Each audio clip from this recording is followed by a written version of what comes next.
Hello! These are two really interesting flashlights from Lumintop.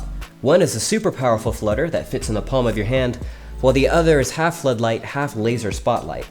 Both are really fun to use, but of course, both have their flaws, and the advanced features don't come cheap, so we're going to talk about them. Alright, this light right here is called the Lumintop Rattlesnake. This is a really interesting, high-power flashlight that puts out almost 16,000 lumens on turbo. This is made possible due to this really cool high-power SFP55 emitter and two 21700 cells in a side-by-side format that make for a really nice, compact form factor. I really like this light, it's very cool.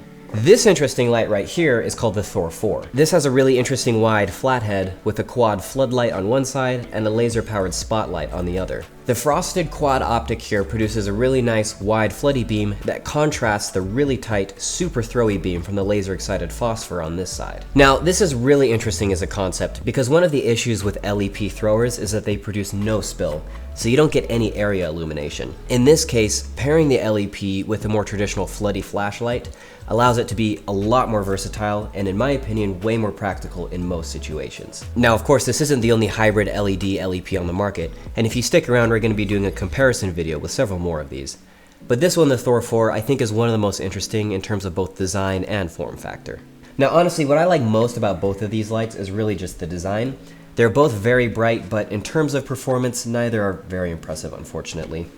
The Rattlesnake in particular starts out with an incredible 15,000 lumens on turbo, which is a ton of light, but that only lasts for about 15 seconds. It rapidly drops down to about 1,000 lumens, which is what holds for the whole rest of the run. Now, 1,000 lumens is a lot of output, but for a flashlight this size and with this density, I would like to see a lot more sustained output than that. That said, honestly, while I would like to see better, I still think that's plenty for practical usage. Really, you should be looking at this as more like a 1,000, 1,200 lumen flashlight with a really neat turbo party trick up its sleeve. The Thor 4's flood channel is a bit disappointing. It only outputs 2,500 lumens on turbo, which is a lot of light, and it's sustained for a full minute, which is actually really impressive.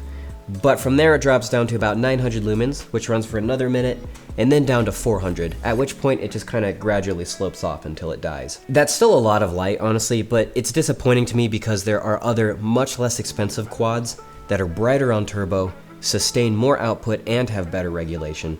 So I'm rather disappointed to see this performance from such an expensive Lumintop. Worse, this is only available with cool white Cree XPL high LEDs, which are definitely capable of substantially more output than this. On the other hand, the LEP channel is quite good, with about 270 lumens and pretty solid regulation. I didn't do like a full runtime test on this one. I don't think there's a whole lot of purpose. In my usage, I never actually noticed the step down, so I'm really impressed with it, and the intensity is very good. We are getting several 100,000 candela on turbo. I will admit I'm not super familiar with LEP lights, so I can't quite say how this compares to others, but in my experience, the few that I've used so far, I think this one is quite solid. It does compete pretty well, and I'm personally impressed with it. Alright, these are both 21700 lights. The Rattlesnake uses a pair of 21700s in a parallel configuration. Now, in order to access these, you have to unscrew a pair of T8 Torx screws on the back. It's actually quite easy to do, but this limits you from being able to quickly swap out batteries in the field, so that's an issue. At least they're not built in though. The Thor 4 uses a single 21700 and a standard battery tube system. The thing is, this works fine, but I think this would have been a lot better if it used the same battery pack system as the Rattlesnake. I think that would have been a much more interesting design, and you would have gotten twice the runtime. As it is, at least you don't need to unscrew any screws to use this. You just remove the battery cap as normal. Both of these lights use USB-C charging ports, which work really well, and they're also able to be used as battery banks. Now, the Rattlesnake has a very simple interface that's really easy to get used to and easy to use for most people, but it's a hold for off interface, which is something that I really dislike. So the standard operation is you press the button once to turn on, and then consecutive presses will cycle through the output modes. In order to turn it off, you press and hold, and then it turns off. And then from off, a press and hold turns it on to moonlight mode, and then either on or off, a double press activates turbo, which is, extremely bright. This is totally a fine interface. I don't have an issue with it per se. I just really dislike hold for off because I am used to flashlights that are press for on, press for off, and I prefer that same operation has the same function every time. So hold for off is just, I don't like it, and I really wish this flashlight did not have hold for off. I wish this light had androll. I think that would be really nice. I think this is an appropriate light for that, but As it is, it's fine. The Thor 4 has a more traditional interface, so this is just press to turn it on, press to turn it off. I like that a lot more. And then of course while it's on, press and hold to cycle through the levels, double press for turbo. Otherwise, very standard, very easy to use.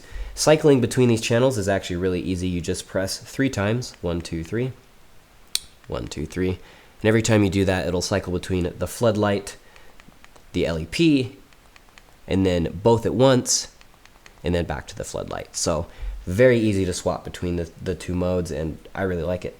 This is a great interface. Now, another really cool feature that both of these lights have are these little glow tubes that are installed all over the body.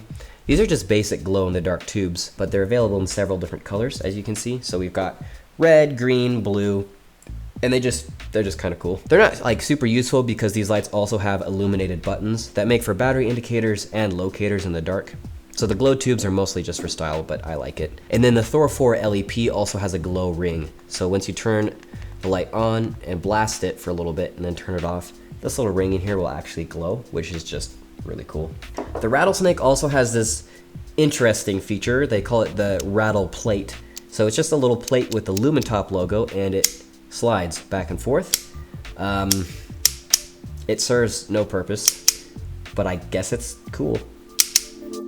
As a dual channel light, I feel like the Thor 4 is really great for something like a quick walk at night, especially in urban environments, where the really wide floody beam can do a great job illuminating your immediate area, and the LEP can punch far into the darkness without illuminating anything around it or disturbing anybody that you're not pointing the light at.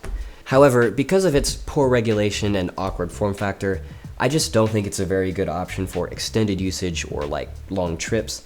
I wouldn't take this on an extended hiking trip or camping trip, for example. It's just not ideal for that. And as is often the case, you know, if you're using it for those types of things, I do think you'd be better served by buying a separate floodlight and LEP. But for a quick convenience and short usage, this is actually really good. The Rattlesnake, on the other hand, I would take on like a longer hiking trip or camping trip.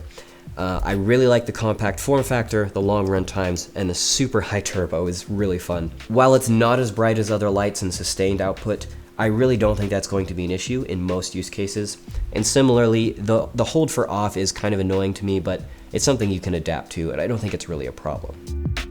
Let's talk about prices for these guys. The Rattlesnake comes in at about $170, $180, and the Thor 4 comes in at about $224, or I think $240 if you get it with the battery. For both of these lights, I think those prices are fair. I think the Thor 4 might be a little overpriced, especially because this quad channel just doesn't perform very well in comparison to others that are a lot less expensive. On the other hand, the LEP is quite good even in this size and price category. I think it's a fair price, mostly if you're in it for the LEP. If you're using it more for the floodlight, then I think there are better options. The Rattlesnake, I think, is priced fairly. I'm not very familiar with this LED. I don't know any other flashlights that use it, so I can't quite compare, but $180 for the build quality that you're getting, the performance, I think it's pretty solid. Now, both of these lights were sent for this video by Neal at Nealsgadgets. There's going to be links in the description where you can click on and find these, and there's also going to be discount codes that you can use to save some money on them as well. So go check those out, and if neither of these lights appeal to you, we have lots of other really cool videos on this channel that you can check out of other interesting flashlights. So, hope this video was helpful, hope you enjoyed it, and thanks for watching.